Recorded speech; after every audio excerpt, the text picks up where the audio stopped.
అంతకుముందు Adarsh Nagar MLA quarters నుంచి GHMC కార్యాలయానికి బీఆర్ఎస్ కార్పొరేటర్లు ర్యాలీగా వచ్చారు. అయితే రేవంత్ సర్కార్ హైదరాబాద్ లో భూములను అప్పనంగా దోచేసేందుకు చేస్తున్న కుట్రను కూడా వ్యతిరేకిస్తూ బీఆర్ఎస్ కార్పొరేటర్లు నిరసన ప్రదర్శన చేశారు.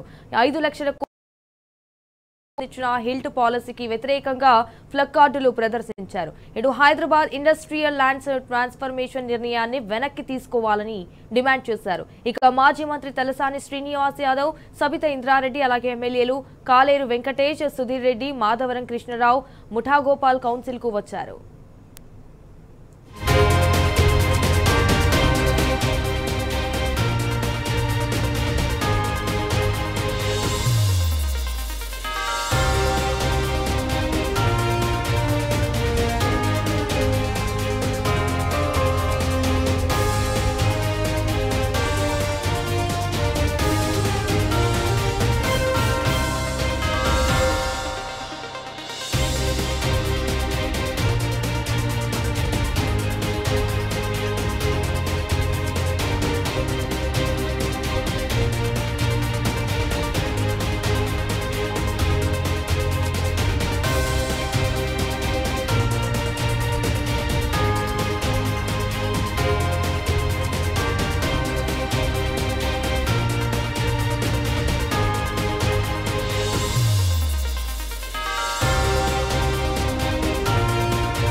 రైట్, ఇక ఇదే విషయానికి సంబంధించి మరిన్ని డీటెయిల్స్ మా ప్రతినిధి లివిల్ రెడ్డి లైవ్ ద్వారా అందించడానికి అయితే సిద్ధంగా ఉన్నారు. రైట్ లివిల్ రెడ్డి, చెప్పండి. ఇటు మరి కాసేపట్లో అయితే జీహెచ్ఎంసీ 12వ కౌన్సిల్ సమావేశం ప్రారంభం కానుంది. సో కౌన్సిల్ లోపలికి మార్షల్స్ రావడంపై అయితే బీఆర్ఎస్ కార్పొరేటర్లు అభ్యంతరం వ్యక్తం చేశారు. సో దీనికి సంబంధించిన అప్డేట్స్ ఏంటి అండ్ ప్రెసెంట్ అక్కడ సిచ్యువేషన్ ఏ విధంగా ఉంది?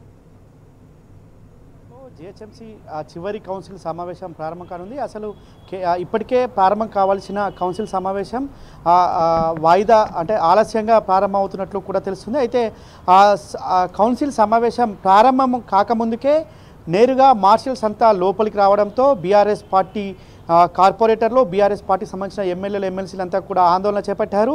ఖచ్చితంగా మార్షల్స్ ఎందుకు లోపలికి వస్తున్నారు, కౌన్సిల్లో చాలా విషయాలపై, సమస్యలపై చర్చించాల్సిన అవసరం ఉంది, మార్షల్స్ను పెట్టి ఏం చేస్తారనుకుంటున్నారని చెప్పేసి కూడా బీఆర్ఎస్ పార్టీ సభ్యులంతా కూడా నిలదీస్తున్నారు. ప్రధానంగా ఇల్ట్కి సంబంధించిన ఏదైతే ల్యాండ్ ట్రాన్స్ఫర్మేషన్ సంబంధించిన అంశంపై బీఆర్ఎస్ పార్టీ ఒక అంశంగా ముందుకెళ్తుంది. ఇప్పటికే దానిపై బీఆర్ఎస్ వర్కింగ్ ప్రెసిడెంట్ కేటీఆర్తో పాటు మాజీ మంత్రి ఎమ్మెల్యే హరీష్ రావు కూడా ఇప్పటికే ప్రభుత్వాన్ని నిలదీశారు. అప్పనంగా ప్రభుత్వ భూములను పారిశ్రామికవేత్తలకు అప్పచెప్తున్న అంశంపై ఖచ్చితంగా ప్రభుత్వం సమాధానం చెప్పాల్సిన అవసరం ఉంది. ప్రధానంగా హైదరాబాద్ నగరంలో గత ఏండ్ల తరబడి ఉన్న పారిశ్రామిక వాడల్ని, పారిశ్రామిక ఏదైతే కర్మాగారాలు వారి అన్నింటినీ కూడా ఔటర్ రింగ్ రోడ్ వెలుపలికి తీసుకెళ్ళాలి. అక్కడ వారికి తీసుకెళ్ళి అక్కడ ఏదైతే వారికి వసతులు కల్పించాలని చెప్పేసి బీఆర్ఎస్ ప్రభుత్వం ఉన్నప్పుడు భావించింది. అందుకు అనుగుణంగా ఆనాడు చట్టం కూడా చేసింది. కానీ వల్ల కాంగ్రెస్ ప్రభుత్వం మళ్ళీ ఈ పారిశ్రామిక వాడల్ని ఒక మల్టీపర్పస్ జోన్లో కింద తీసుకొచ్చి, మల్టీపర్పస్ యూజెస్ కింద తీసుకొచ్చి మళ్ళీ హైదరాబాద్ నగరాన్ని కాలుష్యంతో నిర్ణయం పట్ల సర్వత్రా చర్చ జరుగుతుంది. సర్వత్రా వ్యతిరేకత, నిరసనలు వ్యక్తమవుతున్నాయి. ఈ నేపథ్యంలోనే బీఆర్ఎస్ పార్టీ ఏదైతే దాదాపు 4 లక్షల కోట్ల ల్యాండ్ను ఇవాళ కేవలం 4-5 వేల కోట్లకే ప్రైవేటు వ్యక్తులకు దారాదత్తం చేసే విషయంపై బీఆర్ఎస్ పార్టీ నిరసన వ్యక్తం చేయాలని చెప్పేసి పిలుపునిచ్చింది. మాజీ మంత్రి ఎమ్మెల్యే తలసాని శ్రీనివాస్ యాదవ్ క్వార్టర్స్లో కార్పొరేటర్తో సమావేశమయ్యారు. సమావేశం అనంతరం నేరుగా ర్యాలీగా జీహెచ్ఎంసీ కార్యాలయానికి చేరుకున్నారు. కార్యాలయానికి చేరుకున్న నేపథ్యంలో కాంగ్రెస్ ప్రభుత్వం, కాంగ్రెస్ పార్టీ అలర్ట్ అయింది. అక్కడ పెద్ద ఎత్తున పోలీసులు మోహరించింది. ఎట్టి పరిస్థితుల్లో ప్రజా సమస్యలపైన చర్చించడానికి బీఆర్ఎస్ పార్టీ సిద్ధంగా ఉంది. బీఆర్ఎస్ పార్టీ పోరాటం చేస్తుంది. ప్రజల సమస్యల కోసమే బీఆర్ఎస్ పార్టీ ఈ విధంగా ఒక అడుగు ముందుకేసింది తప్ప వెనకడుగు వేసేది లేదని చెప్పేసి కూడా బీఆర్ఎస్ అండ్ లివిల్ ఇప్పుడు అలాగే హైదరాబాద్ ఇండస్ట్రియల్ ల్యాండ్స్ ట్రాన్స్ఫర్మేషన్ అయితే నిర్ణయాన్ని వెనక్కి తీసుకోవాలని డిమాండ్ చేశారు అన్నట్టుగా తెలుస్తోంది. సో ఎంతవరకు దీన్ని ఏ విధంగా చూడాలి? ఓకే, ల్యాండ్కి సంబంధించి ఇప్పటికే బీఆర్ఎస్ పార్టీ డిమాండ్ చేసింది. ఎట్టి పరిస్థితుల్లో ల్యాండ్ అప్పనంగా తక్కువ రేట్లకే ప్రైవేటు వ్యక్తులకు అప్పచెప్తే చూస్తూ ఊరుకోము.